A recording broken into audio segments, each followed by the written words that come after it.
إله إلا هو الحي القيوم أتوب إليه. بسم الله الرحمن الرحيم. إلى حضرة النبي المصطفى رسول الله صلى الله عليه وسلم شؤون الله لهم الفاتحة. أعوذ بالله من الشيطان الرجيم. بسم الله الرحمن الرحيم. الحمد لله رب العالمين الرحمن الرحيم مالك يوم الدين. إياك نعبد وإياك نستعين. اهدنا الصراط المستقيم صراط الذين أنعمت عليهم غير المغضوب عليهم ولا الضالين آمين. بسم الله الرحمن الرحيم. الحمد لله رب العالمين والصلاة والسلام على أبي القاسم الأمين وعلى آله وصحبه أجمعين. قال رب اشرح لي صدري ويسر لي أمري واحلل عقدة من لساني يفقه قولي.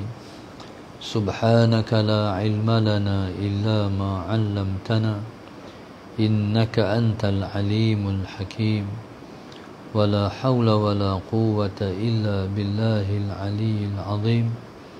اللهم صل وسلم وبارك على سيدنا محمد الفاتح لما أغلق والخاتم لما سبق ناصر الحق بالحق والهادي إلى صراطك المستقيم صلى الله عليه وعلى آله وصحبه حق قدره ومقداره العظيم. أعوذ بالله من الشيطان الرجيم. بسم الله الرحمن الرحيم. بسم الله الرب العظيم والرسول الكريم والملائكة المقربين. الصلاة والسلام عليك يا سيدي يا رسول الله. خذ بيدي قلت حيلتي أدركني. لا إله إلا الله وحده لا شريك له. له الملك وله الحمد وهو على كل شيء قدير. Alhamdulillah, pada malam ini marilah untuk kesekian kalinya kita mengangkat kesyukuran yang tidak terhingga-hingga kepada Allah Subhanahu wa taala yang masih lagi memberi kesempatan, peluang dan masih mencurahkan taufik dan hidayah pada kita sehingga kita masih berada di majlis yang mulia, majlis kita membesarkan nama Allah dan mengagungkan nama Rasulullah sallallahu alaihi wasallam. Pada malam ini dalam kuliah khas online, tajuk yang diketengahkan untuk kita sama-sama merenungi ialah rahsia khusyuk dalam salat. Anjuran dan tajaan Guru Infak Masjid Darsa 20. Semoga Allah Subhanahu wa taala sentiasa merahmati mereka, menjadikan mereka selalu terbimbing ke jalan hidayah, dikurniakan ilmu yang berkat, jadikan anak-anak yang soleh dan solehah, yang sentiasa berbakti pada ibu bapa dan sentiasa beribadah kepada Allah. Mudah-mudahan Allah Subhanahu wa taala sentiasa menjadikan mereka insan-insan yang selalu terlepas daripada musibah dan diangkat daripada bala, insya-Allah. Rahsia khusyuk dalam solat. Khusyuk ialah merupakan satu ilmu yang sangat bernilai yang Allah Subhanahu wa taala, Allahumma salli ala sayyidina Muhammad, telah lemparkan ke dalam hati orang-orang yang dikasihi oleh Allah Subhanahu wa taala. Khusyuk ialah ilmu yang Allah campakkan ke dalam hati siapa yang Ia kasih di kalangan hamba-hambanya. Generasi pertama Islam, di awal Islam dulu, generasi sahabat ialah generasi yang mereka telah menempa dan menempah sembahyang yang khusyuk, kerana mereka ialah generasi yang berhadapan terus dengan Rasulullah sallallahu alaihi wasallam. Kekhusyukan para sahabat luar biasa, kerana mereka mendapat rahmat dan berkat daripada Rasulullah sallallahu alaihi wasallam yang ketika itu diturunkan wahyu selama 23 tahun. Tetapi selepas wafatnya Nabi kita sallallahu alaihi wasallam, khusyuk diangkat sedikit demi sedikit. Selepas Nabi kita wafat, Allahumma salli ala Sayyidina Muhammad, pada ketika Sayyidina Abu Bakar jadi khalifah selama 2 tahun lebih, ketika itu khusyuk telah pun diangkat sedikit demi sedikit. Sehinggalah pada zaman Sayyidina Umar, khusyuk itu hampir-hampir hilang daripada generasi itu. Orang kalau semayang pada zaman Rasulullah, mereka menundukkan pandangan mereka, mereka melihat ke tempat sujud mereka. Jadi melihat ke tempat sujud mendatangkan kekhusyukan di dalam hati. Sebab melihat tempat sujud ialah melihat ke tempat yang kita, Allahumma salli ala Sayyidina Muhammad, akan merendahkan diri kita dan kehinaan kita. Iaitu bila mana kita menyamakan tempat yang tertinggi pada diri kita, iaitu dahi ataupun kepala, diturunkan sehingga ia menyamai tempat kita berpijak ataupun tempat yang sama dengan kaki kita. Maka sebab itu tidak ada tempat yang paling mulia, yang paling dekat dengan Tuhan melainkan ketika mana kita sujud. Seperti mana yang Nabi sebut, aqrabu ma yakunul abdu bainahu wa baina rabbih wa huwa sajid. Tempat yang paling hampir di antara seseorang dan Tuhannya ialah pada ketika dia sedang bersujud. Maka subhanallah, maka khusyuk itu ialah bila mana kita telah menumpukan melihat kepada tempat yang kita menghina diri, iaitu tempat yang kita letakkan dahi kita sama dengan kaki kita. Muslimin dan muslimat yang dirahmati Allah sekalian, maka khusyuk itu telah pun terangkat dan merupakan ilmu yang pertama diangkat oleh Allah Subhanahu wa taala selepas kewafatan Rasulullah sallallahu alaihi wasallam. Ataupun dalam makna yang lain, khusyuk ialah merupakan ilmu yang dihantar oleh Allah Subhanahu wa taala ke dalam hati seseorang hamba. Kita hanya boleh mengusahakan khusyuk, tapi kita hanya setakat berusaha ataupun mengusahakan. Sedangkan khusyuk ialah anugerah dan ilmu yang dihantar oleh Allah ke dalam hati hamba-hamba dia. Ataupun bahasa yang lebih mudah kita katakan, khusyuk ialah ilmu laduni yang Tuhan buh dalam hati siapa yang ia kasih di kalangan hamba-hambanya. Allahumma salli ala Sayyidina Muhammad. Apa makna khusyuk? Khusyuk dalam bahasa yang lebih halus maknanya kita melayan Allah Ta'ala. Kita melayan Allah Subhanahu wa Ta'ala. Bagaimana kita melayan Allah? Apa makna kita melayan Allah? Maknanya kita sesuaikan diri kita, kita sesuaikan diri kita, Allahumma salli ala Sayyidina Muhammad, dengan yang sesuai dengan Allah Ta'ala. Apa maksud dia? Dalam semayang ni, untuk mengusahakan khusyuk, dia bermula daripada kita sebelum semayang. Kita kena prepare, kita kena bersiap untuk kita mendapat khusyuk di dalam sembahyang. Sekalipun kita sibuk dengan dunia, Tapi bila mana kita menghampiri, mendekati waktu sembahyang, kita kena mula meninggalkan dunia. Allahumma salli ala sayyidina Muhammad. Maksudnya, sebelum masuk waktu sembahyang, kita dah bersedia untuk sembahyang. Kita mandi awal, kita berwuduk, kita pergi ke surau, kita pergi ke masjid dalam keadaan tenang.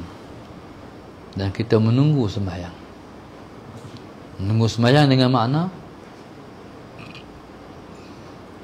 kita menjaga hati kita supaya kita tidak terbelenggu dengan dunia di dalam sembahyang. Allahumma salli ala sayyidina Muhammad. Pergi masjid, pergi surau awal, baca Quran dulu, pegang tasbih, berzikrullah, berselawat, Allahumma salli ala sayyidina Muhammad. Lepas tu bila mana masuk waktu sembahyang, sama ada kita sendiri yang mengazankan azan ataupun orang mengazankan azan, kita dengar dan kita menjawab azan. Maknanya kita dah bersedia untuk sembahyang, kita dah bersedia untuk menghasilkan khusyuk. Kemudian Allahumma salli ala sayyidina Muhammad. Bila mana selesai orang mengalunkan azan, jadi kita berdiri sembahyang sunat qabliyah. Sembahyang sunat qabliyah ialah gerbang kepada sembahyang fardu yang kita mengharapkan ia ialah laluan untuk kita mendapat kekhusyukan. Allahumma salli ala sayyidina Muhammad. Kemudian bila mana kita sembahyang, kita pastikan kita duduk saf yang paling awal sekali. Sebab tidak sama di antara orang yang duduk di saf yang pertama dengan orang yang duduk di saf yang berikutnya. Lebih-lebih lagi saf yang paling akhir sekali. Saf yang paling depan ataupun saf pertama, Allahumma salli ala sayyidina Muhammad, ialah first class. Orang yang duduk saf pertama ialah orang yang lebih layak untuk mendapat khusyuk dibanding orang yang duduk di saf 2, 3 dan belakang sekali. Maknanya boleh kita kata orang ni kalau dia duduk saf yang kedua, 3, keempat, dia tidak khusyuk. Orang khusyuk ni ialah orang yang Allahumma salli ala sayyidina Muhammad melengkapkan dirinya untuk dia layak untuk mendapat khusyuk. Sebagai contoh, orang duduk di saf kedua dah cukup untuk dia tak khusyuk, sebab di depan dia orang. Bila depan dia orang, dia akan i'rab tentang orang di depan dia. Dia akan mengkaji, dia akan menganalisa orang depan dia. Dia ni gemuk sangat, makan banyak kot. Jadi maknanya semua tu demai bila mana orang di depan kita. Dia ni buat kurus sangat lah, tak dulu makan kot. Jadi semua tu akan menjadi analisa hati kita terhadap orang depan kita. Tapi orang di depan sekali dia tak nampak apa. Bila depan sekali dia tak nampak orang. Jadi bila mana dia telah menutup pintu untuk makhluk, ketika itu dia akan khusyuk dalam sembahyang. Allahumma salli ala sayyidina Muhammad. Waktu kami budak-budak dulu, waktu kita budak-budak dulu, selalu tutup guru bercerita, Sayyidina Ali karamallahu wajhah pernah tertusuk anak panah. Bila orang nak tarik anak panah keluar daripada betih dia menjerit sebab sakit. Ketika mana orang cuba nak cabut anak panah daripada betih dia, tak mampu, dia tahan.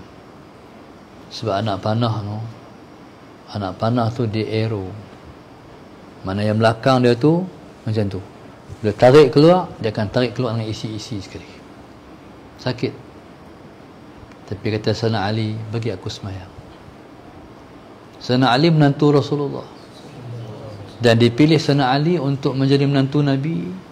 Allah yang pilih untuk Sayyidatina Fatimah radhiyallahu ta'ala anha. Jadi bila Allah pilih, berarti pilihan Allah adalah pilihan terbaik untuk Rasulullah. Sayyidina Ali memang terbaik. Dalam satu peperangan, kalau tak salah ingat, perang Khaybar, Nabi pegang panji-panji Islam Sayyidina Muhammad, dan Nabi kata, esok aku nak menyerahkan panji-panji ini kepada orang yang Allah kasih kat dia, Rasulullah, dan Rasulnya pun kasih kepada dia. Akhirnya esok orang pakat menunggu dan mengharapkan panji-panji itu diserahkan kepada mereka. Dan hari itu setiap orang semua mengangkat kepala, tak ada satu orang tunduk, sebab teringin Nabi beri panji-panji itu, sebab panji-panji itu hanya akan diberi kepada orang yang Allah kasih, Rasulnya pun kasih. Dia pakai duk harap. Tiba-tiba pada ketika itu, Allahumma salli ala Sayyidina Muhammad, Nabi tanya, Ali mana? Ali sakit mata Rasulullah. Nabi nak bagi, tapi Sayyidina Ali tak ada. Ali sakit mata Rasulullah. Oh, sakit mata. Pergi panggil dia juga. Bila pergi panggil Sayyidina Ali mai dengan mata yang sakit. Maka Nabi membaca doa kepada mata Sayyidina Ali, dan Nabi kata, sapu hilang serta mata sakit di mata Sayyidina Ali karramallahu wajhah. Ketika itu Nabi kata, nah Ali, mana perang ni hang pegang panji-panji, berarti hang mengetuai peperangan ni yang hebat ni. Sayyidina Ali memang paling berperang. Allahumma salli ala Sayyidina Muhammad, dan jadi menantu Nabi sallallahu alaihi wasallam. Jadi bila mana terjun ke medan perang, tertusuk betihnya dengan anak panah. Tarik tak mampu, menangis, meraung. Dia kata, bagi aku semayang. Bila dia mula angkat takbir semayang tu, ketika itulah orang cabut anak panah di betih dia. Dia sedang-sedang bila bagi salam, Assalamualaikum warahmatullahi, Assalamualaikum warahmatullahi. Cabutlah. Dia pun tanya, dah cabut? Cabutlah. Tu dah panggil khusyuk. Sampai tak tahu berlaku apa sekeliling. Begitu Nabi kata. Kalau Nabi kita masuk ke rumah anak-anak ataupun isterinya, Allahumma salli ala Sayyidina Muhammad, Nabi bersembang dengan anak isteri. Bila Nabi nak sembahyang, Nabi kata, aku nak sembahyang. Hampa bersembang. Bila Nabi kita angkat takbir, Nabi dah tak tahu apa yang mereka sembang. Kita kalau angkat takbir, dengar kawan-kawan ataupun adik-beradik kita, anak-anak kita bersembang, macam nak pergi sembang kali tu. Pasal kita dengar dan kita boleh mengulai. Tu semayang kita. Orang tu dulu lepas semayang mereka khusyuk. Jadi khusyuk ni satu ilmu yang Tuhan anugerah kepada siapa yang Dia kasih. Jadi bila kita bercakap rahsia khusyuk dalam solat ni, rahsia untuk khusyuk ialah kita terlebih dulu kita bersedia untuk sembahyang. Katakan kalau kita boleh buat 40 hari berturut-turut, pi masjid awal, pi surau awal, pi azan ataupun dengar orang azan kita jawab. Kalau kita boleh buat 40 hari, kita akan dapat rasa khusyuk dalam sembahyang. Maknanya kalau kita pi masjid awal 40 hari berturut-turut, selang sehari kena mula balik. Selang sehari kita tak jaga pergi masjid awal, kita kena mula balik. Itu kaedah nak rawat supaya kita mendapat khusyuk dalam sembahyang. Jadi dia mesti bermula dengan kemahuan dari kita yang kuat. Lepas tu kita prepare, kita bersedia untuk sembahyang 40 hari turut-turut. Jangan tinggal. 40 hari turut-turut ni bukan satu sembahyang, 5 waktu sehari semalam. Pergi masjid awal, pergi surau awal. Kita buat macam mana yang yang saya sebut tadi. Jadi kita akan dapat khusyuk dalam sembahyang. Bila mana kita dapat khusyuk dalam sembahyang, jadi kita nak sembahyang. Yang menyebabkan kita tak berapa nak suka sembahyang, ataupun kita culah nak piawai masjid, sebab kita tak merasai nikmat khusyuk di dalam sembahyang. Kalau kita rasa khusyuk, kalau kita sedap sembahyang, esok nak pergi lagi, esok nak pergi lagi, nak piawai lagi. Dia macam puasa juga. Puasa ni susah orang nak puasa. Tapi kalau kita dah puasa, sampailah dah pukul 2, orang ajak buka, nak buka? Sayang nak buka. No? Pasal kita dah sedap lah. Dah merasai dah kemanisan berpuasa. Lepas tu pula bila mana kita buka puasa, Allahumma salli ala sayyidina Muhammad, hati tu rasa esok macam nak puasa lagi. Itulah dia katakan ibadat. Sebab itu orang-orang sayang soleh-soleh, mereka bukan sembahyang sekadar sembahyang solat fardu, mereka nak jaga sembahyang sunat.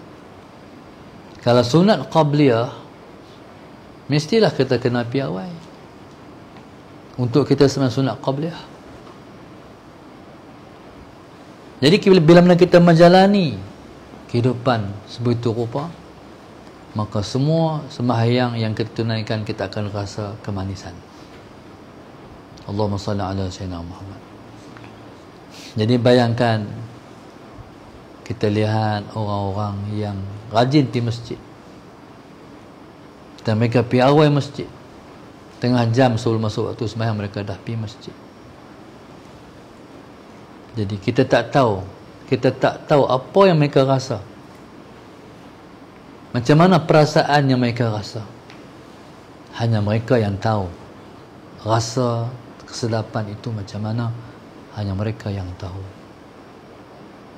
Baik, jadi subhanallah, maka tidak ada satu ibadat yang Nabi kata menjadi penunjuk mata hatiku melainkan sembahyang. Nabi sebut wa ju'ilat qurratu aini fi salah, kata Rasulullah. Dijadikan penunjuk mata hatiku ialah di dalam sembahyang. Jadi kita boleh rasa sembahyang tu khusyuknya ialah bagaimana kita mendirikan sembahyang pada ketika hati kita belum dimasuki dengan dunia. Macam mana perasaan ataupun rasa hati bila mana kita sembahyang solat sunat tahajud. Solat sunat tahajud ni kita bangkit, kita sembahyang ketika mana dunia masih belum duduk di benak fikiran kita. Dunia masih belum masuk dalam hati kita. Kita kosong ketika itu. Hati kita kosong. Jadi bila mana hati kita kosong, jadi sembahyang ketika itu lebih sedap daripada sembahyang yang lain. Jadi bayangkan sembahyang ketika kita solat tahajud itu, kita sembahyang zuhur, kita sembahyang subuh, kita sembahyang isyak, dan kita sembahyang fardu yang lain. Sebab itu kita kena jaga solat tahajud bagi elok. Mana-mana orang yang jaga solat tahajud dia bagi elok, sebenarnya dia telah cuba untuk mengelakkan semua solat-solat fardu dia. Mana-mana orang yang lebih mementingkan tempat tidur dia daripada solat tahajud, ialah orang yang hanya berangan-angan untuk khusyuk, sebenarnya dia membunuh kekhusyukan dia. Mana tidur malam mesti kita ada satu niat, aku nak bangun tahajud. Macam mana perasaan tertinggal solat tahajud? Sedih. Allah sayangnya terlepas tahajud. Merasa kurang nak tempuh hari, nak menempuh hari itu. Maka subhanallah, sallallahu alaihi Muhammad. Jadi begitulah cara kita nak meletakkan diri kita merasakan khusyuk di dalam sembahyang. Allahumma salli ala sayyidina Muhammad. Maka orang yang sembahyangnya khusyuk, ialah orang yang bakal dipilih oleh Allah Subhanahu wa taala untuk merasakan khusyuk dalam sembahyang-sembahyang yang lain. Allahumma salli ala sayyidina Muhammad. Jadi cerita saya ni bukan saya cerita semata-mata untuk bercerita, tapi nak ajak kita semua pakat-pakat rasa. Allahumma salli ala sayyidina Muhammad. Macam mana bahagianya pergi tunggu sembahyang, menanti solat. Benda ni kena berebut, fastabiqul khairat. Ada banyak orang yang dengar tapi dia tak teringin nak mempraktikkan. Kami waktu kami mengaji dulu, sepatah Tok Guru kata kami berebut nak buat. Allah Sayyidina Muhammad. Sebenarnya beribadah pada waktu muda ni tak sama macam beribadah ketika tua. Beribadah ketika muda jauh lebih manis daripada beribadah ketika tua. Allahumma salli ala sayyidina Muhammad. Jadi maka betul lah Nabi kata, di antara orang yang akan berpayung di bawah arsy Tuhan ialah syabun nasha'a fi ibadati rabbih, iaitu anak muda yang membesar dalam taat kepada Allah Subhanahu wa taala. Jadi nak cerita tak tahu nak cerita lebih-lebih. Cumanya kita cubalah merasakan khusyuk tu. Allahumma salli ala sayyidina Muhammad. Kita semayang di rumah kita, kita semayang di masjid, di surau, semayang apapun, kita rasa seolah-olah macam kita semayang di hadapan Kaabah. Allahumma salli ala sayyidina Muhammad. Banyak orang menangis bayang di hadapan Kaabah. Jadi kita rasa tak perasaan nak menangis atau perasaan lembut hati, rasa kerdil, kecil, hina apa semua bila mana kita semayang. Semua tu kena garap, kena tarik mai. Dia nak menangis ni, dia tak boleh menangis macam tu. Dia kena ada suasana. Dia mesti ada keheningan hati yang boleh menarik kita boleh menangis. Jadi hak tu kita nak tarik, nak usahakan. Hanya di pihak kita mengusahakan. Tapi yang memberi kekhusyukan ialah Allah Subhanahu wa taala juga. Allahumma salli ala sayyidina Muhammad. Maka sebab itu kita mesti lebih banyak sembahyang daripada hal lain-lain. Bila kita cakap tentang khusyuk dalam sembahyang, sembahyang kena banyak. Sembahyang kena banyak. Jadi sembahyang ni, bila kita sembahyang dia banyak, sembahyang banyak ni makna sembahyang sunat ialah maknanya sembahyang sunat lah kena banyak. Sembahyang fardu 5 kali ya, sehari semalam. Yang sunat lebih, boleh buat lebih daripada 5 kali. Kalau kita sembahyang sunat subuh sama dengan solat fardu sekali-sekali. Duha kalau kita buat 4, dah 4 dah. Campur dengan subuh 5. Kalau kita buat 8 jadi 4. Kan? Lagi sembahyang sunat zuhur pula. Sunat fardu 1. Solat sunat 2. Qablah dan ba'dah. Jadi sembahyang sunat boleh banyak. Dengan banyak sembahyang sunat itulah menjadi topak kepada sembahyang fardu. Kekhusyukan. Jadi sembahyang ni mesti jadi darah daging kita. Sembahyang mesti menjerap dalam hati kita, barulah dapat khusyuk. Jadi orang ni kalau dia sembahyang pun dia ralik, sembahyang pun culah, macam mana dia dapat khusyuk? Hanya yang dapat khusyuk ialah ahlus solah. Hanya orang yang dapat khusyuk, ialah ahlus solah, iaitu ahli sembahyang. Macam dulu Pak Tih Haji Isa. Pak Tih Haji Isa ni dia wali-wali tak sama. Bismillahirrahmanirrahim. Wali-wali tak sama. Hak ni dia wali di bahagian sedekah banyak. Orang ni wali dia baca Quran banyak. Orang ni wali ni dia berjihad banyak. Orang ni wali dia sebab ilmu dia banyak. Orang dapat manfaat. Orang ni walinya sebab salawatnya banyak. Orang ni wali sebab sembahyang banyak. Pak Haji Isa yang paling dia suka solat, yang paling dia suka sembahyang. Jadi orang yang suka sembahyang ialah orang yang mewarisi seperti yang Nabi rasai. Nabi kata dijadikan penejuk mata hatiku di dalam sembahyang. Maknanya Nabi kita sallallahu alaihi wasallam, kalau Nabi kita sembahyang, habis, hilang segala-galanya, bertumpu kepada Tuhan. Sebab itu dalam satu ungkapan masyhur, Allahumma salli ala sayyidina Muhammad, disebut Allahumma salli ala sayyidina Muhammad, mi'raj seorang beriman ialah sembahyang.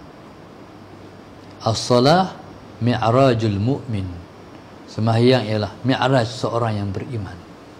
Maknanya kalau Rasulullah sallallahu alaihi wasallam nak jumpa dengan Tuhan dalam peristiwa mi'raj. Orang beriman jumpa dengan Tuhan dalam sembahyang. Maknanya kalaulah kita kata Allah itu ialah yang kita kasih, di mana kita nak jumpa dengan yang kita kasih? Dengan Allah, berjumpa dia dalam sembahyang kita. Bila mana kita khusyuk, kita sembahyang khusyuk, kita kata alhamdulillahirabbil alamin, Allah balas. Kita kata ar-rahmanir rahim, Allah balas. Semua yang kita kata tu semua dibalas oleh Tuhan. Tapi kalau hati kita tak khusyuk, berarti kita macam cakap, kita tak tahu apa kita bercakap. Kita nak beruntung. Assalamualaikum, Assalamualaikum. Dia bukan tahu dia kata apa. Selamat datang, selamat datang. Itu sebab dia asah lidah dia boleh cakap, tapi dia tak tahu apa dia cakap. Maka orang yang tak khusyuk ialah umpama seperti burung tiung yang tak tahu apa dia bercakap. Kalau dia tak tahu apa dia bercakap, Allah nak balas ke? Ataupun macam ni, kalau orang tu bercakap dengan kita, dia bukan pandang kita, kita nak cakap dengan orang macam tu, jadi terjawablah. Hati kita umpama cermin. Cermin muka, kalau dia hadap pada sesuatu, dia tak hadap pada hal lain dah. Macam itulah hati kita. Kalau kita berhadap pada Allah, Allah akan balas cakapan kita. Kalau hati kita tak berhadap pada Allah, walaupun kita sembahyang madhab kiblat, tapi hati kita pi mata kata, jadi Allah tinggal kita. Hang bukan cakap dengan aku, hang bukan sembang, hang bukan berdialog dengan aku nak cakap dengan hang. Siapa? Kita dengan Tuhan. Itu menyebabkan kita ni tak sedar sembahyang. Habis sembahyang kita tanya, tadi imam baca apa rakaat yang pertama tadi? Ish, apa? Surah apa? Rakaat kedua? Tak ingat juga. Itu hati kita. Allahumma salli ala sayyidina Muhammad. Maka macam mana sembahyang kita nak khusyuk? Sebab hati kita tak bersedia untuk bercakap dengan Tuhan. Kita kata aja Tuhan tu kekasih kita. Sebenarnya kita membohongi dan mendustai yang kita kata. Tak betul. Ya, subhanallah, Allahumma salli ala sayyidina Muhammad.